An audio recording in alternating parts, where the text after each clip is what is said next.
All right, this is on oracles and algorithmic methods for proving lower bounds with Nikhil Vyas, who was at MIT but is now at Harvard. Right. So this paper is really two sub-papers, but both of them deal with oracles. So they are related, and they both have to deal with using algorithms to prove lower bounds and how oracles interact with the two situations. So the first paper asks questions like, what is the smallest complexity class containing a function of maximum circuit complexity, the largest possible, which is about 2 to the n over n. And the best known complexity class is something like exponential time with a sigma 2 p oracle. Okay, but that's from like the 1970s. And we'd like to know if there's like smaller classes, like could sigma 2e itself, or could ne have a function of maximum circuit complexity? And this, depending on how small the class gets, this could have some interesting consequences. So to get a handle on this problem in a clean way, we define a generic diagonalization problem, which we call missing string. Okay, and it's really simple. So I give you a list of m strings of length n, and m is less than 2 to the n. I want you to find a string on the list. Okay, because n is less than 2 to the n, you're guaranteed that at least one string is not on the list. You just want to find one, right? And the idea, is that this is some generalization of diagonalization, right? So the strings are truth tables of easy functions, and our task is to find a function that's not easy. Okay. So variants of the missing string problem are well known in the literature on algorithmic puzzles. For example, there's a well-known linear time algorithm for the problem, which is sometimes given in coding interviews. So we study missing string in two different ways.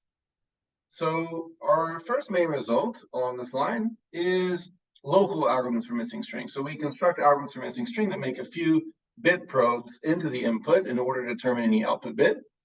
And we use this to obtain a stronger time hierarchy theorem with advice. Right? So we show how these local algorithms just translate nicely to new time hierarchy results. Okay.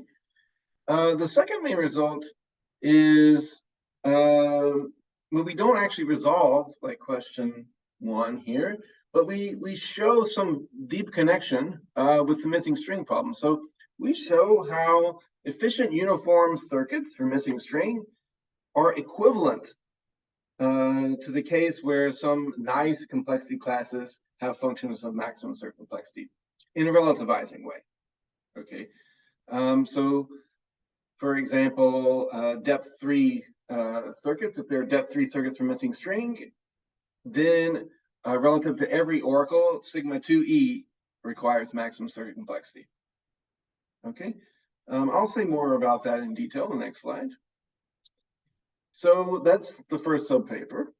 Okay, the second subpaper asks, does the algorithmic method for circuit lower bounds relativize? So the algorithmic method is a general framework in which we try to prove circuit lower bounds for explicit functions by designing algorithms which analyze those circuits in some interesting way.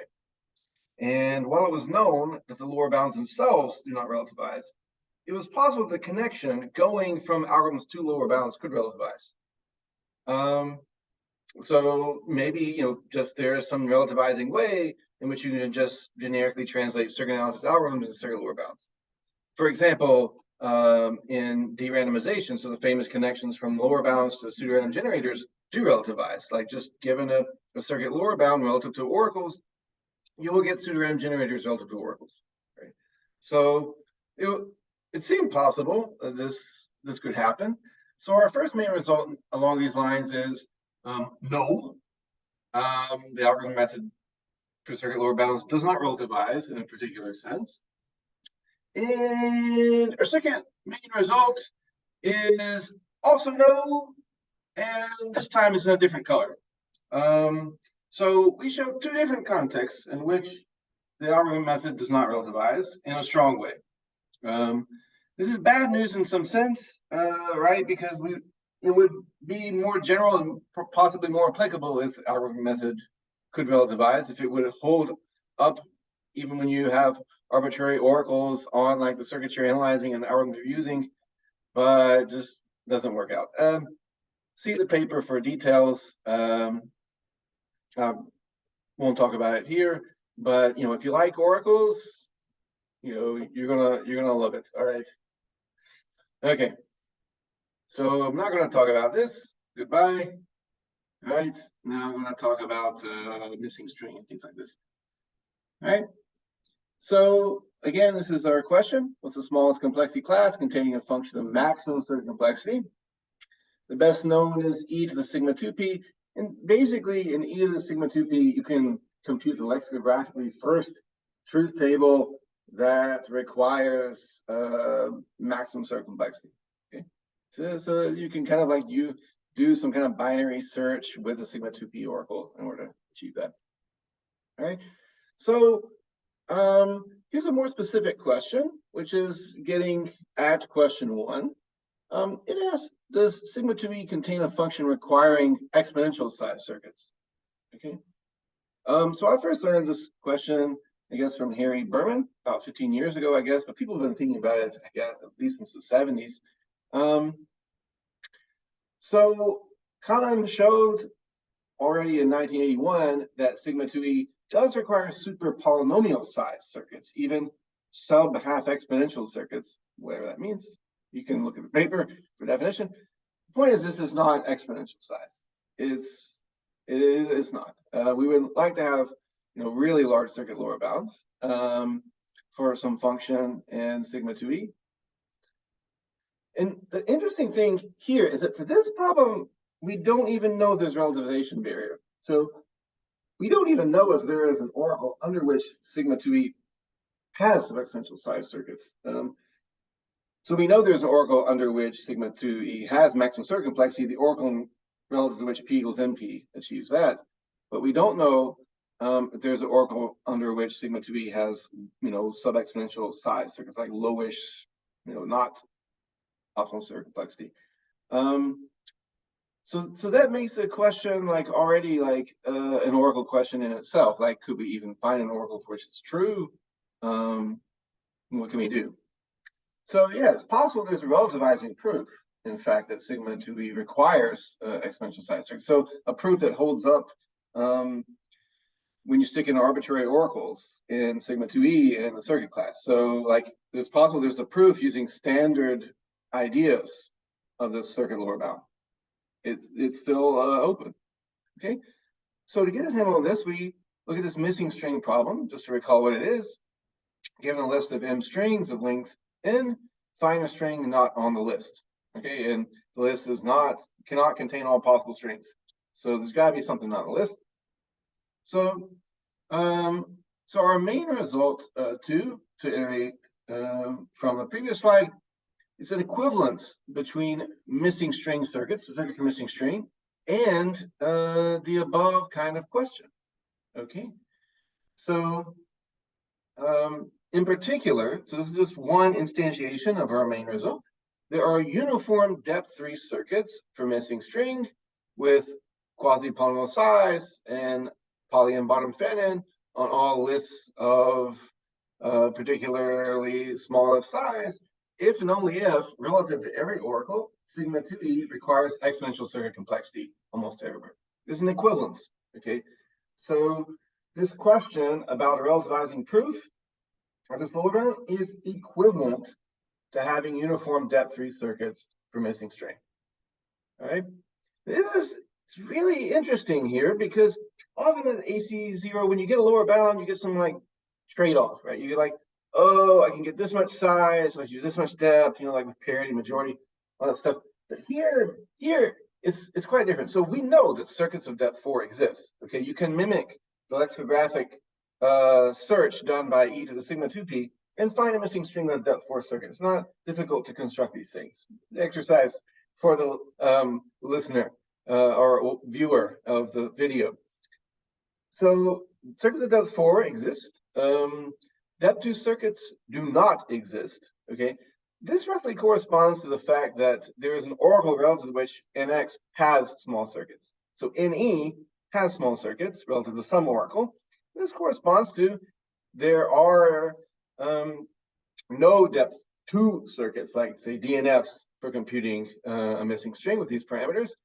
And the fact that depth 4 circuits exist corresponds to the fact that there's a relativizing proof that, say, sigma 3e needs exponential circuit complexity. So relative to every oracle, sigma 3e has a circuit lower bound, and there are depth 4 circuits.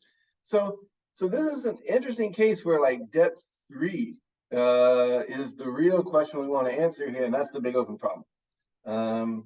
And we don't actually resolve this question, otherwise this paper probably would have gotten a stock box. The main open problem left is really whether missing string has depth 3 circuits or not. All right. Yeah. So depth 3 is crucial here, as I already mentioned. Okay. So now let's talk about the local algorithms for missing string. Where to compute a particular bit of the missing string, I just make a small number of bit probes into the input to determine like a single bit of the output. Okay. So that's missing string again. So, I mean, we thought of this by kind of generalizing the idea behind Cantor's diagonal argument. So Cantor's diagonal argument implies the following. Okay, if the number of strings m is at most the total number of bits n, then for all I, all possible output bits I, we can determine the ith bit of the missing string with only one bit probe into the list, right? We just take the diagonal. We probe the ith bit of the ith string, and we output the opposite bit, right? So that's just a diagonal argument, right? Okay, so in our nomenclature, we can say that there's a one probe algorithm for missing string when m is at most n. The number of strings at most the total number of bits in the strings. Okay, so the natural question is, what can we do with k probes? Right? How much can we relax this inequality about m at most n, right? This is like some special case. We would like to consider the case m less than 2 to the n in general. But when m is like sufficiently small, we can get a nice local algorithm. Okay, so what can you do with k probes? So one thing is that it's easy to get a lower bound, right? If m is equal to k times n, there's no k minus 1 probe algorithm for missing string. And the idea is that basically, if you have only a k minus 1 probe algorithm, so you only use like k minus 1 probes to compute any particular input bit, there must be some string on your list you didn't probe at all over all the possible values of I. Okay, so there must be some string you didn't probe at all. So, you know, you can't, so whatever you output, that might be on the list because you didn't actually touch at least one string on the list. Okay, so you can easily get a lower bound. And our theorem 2 is that there's a pretty close upper bound. So if m is at most k times n, then there's an order k log k probe algorithm for missing string. Okay, and this is a combination of like Cantor's diagonal argument along with like some sort of linear time algorithm for missing string. So it's just an interesting combination of these two algorithms, like combining together in a particular way. And this implies, for example, time hierarchy theorems with advice for reasons I'm not going to go into here. You can look at the paper. So, for example, time in the 2c plus 1 for a constant c is not contained in time into the c with n plus c log n bits of advice. Now, the interesting thing here is that the advice is longer than linear. So typically, when you prove a time hierarchy theorem with advice, you can really only use n bits of advice. The idea is like you use the input you're getting itself and like you pretend it's advice. Here we can actually treat advice that's longer than the input given by using this local algorithm for missing string in a nice way. Right? So there's many other corollaries. This is just one of them. I'll leave that there. The big open problem here is to close the gap between the upper and lower bound. Right? We have this lower bound of about k, we have upper bound of order k log k. What's the right answer for missing string algorithms? Like when the number of strings is k times n, what's the minimum number of probes you need to compute a missing string. All right, so I'll conclude with our main open problems. Does missing string have small uniform depth 3 circuits or not? Remember, it cannot have depth 2 circuits, even non-uniform. It does have uniform depth 3 circuits. So 4 circuits, it does have uniform depth 4 circuits. I'm actually not sure which way this question should go. And there's other generalizations of this question, like you can see the paper. There's a vast generalization of like just depth 3, whatever AC0 stuff. That's just one special case of something much more general in the paper. So in general, constructing better missing string circuits directly corresponds to getting better relativizing lower bounds. The last open problem is how many probes are necessary and sufficient to find a missing string when the number of strings m is at most k times the number of bits in the string n. That's all I got for you. Thank you very much for paying attention. See ya. Hello. Welcome to my talk.